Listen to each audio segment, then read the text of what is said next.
आज बात आने वाले उत्तर प्रदेश चुनाव की। जी हां, अभी से ही तैयारी शुरू कर दी है तमाम पार्टियों ने, लेकिन खास तौर पर असदुद्दीन ओवैसी बिहार में 5 विधायकों के बनने के बाद जिस तरह की ताकत उत्तर प्रदेश की पॉलिटिक्स में झोंक रहे हैं, वो मैं आपको बताऊंगी कि आखिर उनकी स्ट्रैटेजी है क्या। दरअसल वो एक मुस्लिम ओबीसी समीकरण साधना चाहते हैं और इसी समीकरण के जरिए वो उत्तर प्रदेश में अपनी जीत की कहानी दर्ज करना चाहते हैं। इसी सिलसिले में वो ओम प्रकाश राजभर से मिले। क्योंकि ओबीसी वोटर्स अगर आप उत्तर प्रदेश में देखेंगे तो उनकी संख्या बहुत ज्यादा है, वो भी मैं आपको बताऊंगी। लेकिन उससे पहले जरा बता दूं, ओम प्रकाश राजभर 8 दलों का एक गठबंधन उन्होंने बनाया है बीजेपी के खिलाफ। ये तमाम ओबीसी संगठन है जिनके साथ उन्होंने एक ऐसा संगठन बनाने की कोशिश की है जो बड़ी पार्टियों को चुनौती दे और साथ ही अगर आप माइक्रो लेवल पर देखें तो हर सीट पर वो कुछ ना कुछ क्रूशियल रोल प्ले कर सकते हैं।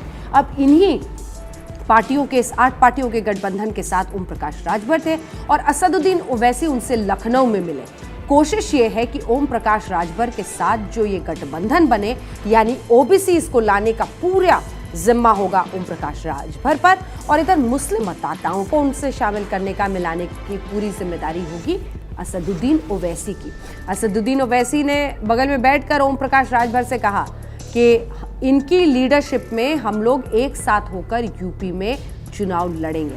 अब हम आपको बताते हैं ओबीसी का भी समीकरण और पूरा गुणा भाग उत्तर प्रदेश में, और साथ ही मुस्लिम मतदाताओं का भी, और क्यों ये कॉम्बिनेशन समाजवादी पार्टी को, बीएसपी को बहुत नुकसान। अच्छा, सिर्फ ओम प्रकाश राजभर नहीं, शिवपाल यादव जो अखिलेश यादव के चाचा थे, शिवपाल यादव ने जो पार्टी अलग होकर बनाई है उसको भी ओवैसी अपने साथ शामिल करना चाहते हैं। तो आपको पहले बताते हैं कि कितने ओबीसी हैं, कितने फीसदी उत्तर प्रदेश में, और खास तौर पर जो गैर यादव बिरादरी है वो कितने हैं और कितने क्रूशियल हो सकते हैं। क्योंकि एक बार को हम मान भी अगर लें कि जो यादव है वो समाजवादी पार्टी के साथ जाएंगे, तो जो गैर यादव ओबीसी है वो भी बहुत भारी संख्या में है।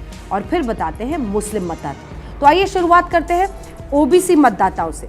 लगभग 52%, 52% पिछड़ा वोट बैंक है उत्तर प्रदेश में।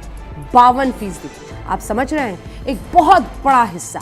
और दूसरी तरफ जो गैर यादव बिरादरी है उसमें 43%, 43%। वहीं जब आप मुस्लिम मतदाता देखते हैं तो वो लगभग 22% है। यानी अगर इन दोनों को एक साथ करने में काफी हद तक भी ये गठबंधन ओम प्रकाश राजभर और असदुद्दीन ओवैसी का यूपी में कामयाब होता है, तो इसका अर्थ होगा कि वो कई सीटों को झिटक भी सकते हैं। और इसीलिए जो पारंपरिक पार्टियां, चाहे वो कांग्रेस हो, चाहे वो समाजवादी पार्टी हो, बीएसपी हो, बीजेपी हो, उन सभी के लिए इस कॉम्बिनेशन से एक बड़ी मुश्किल खड़ी हो सकती है।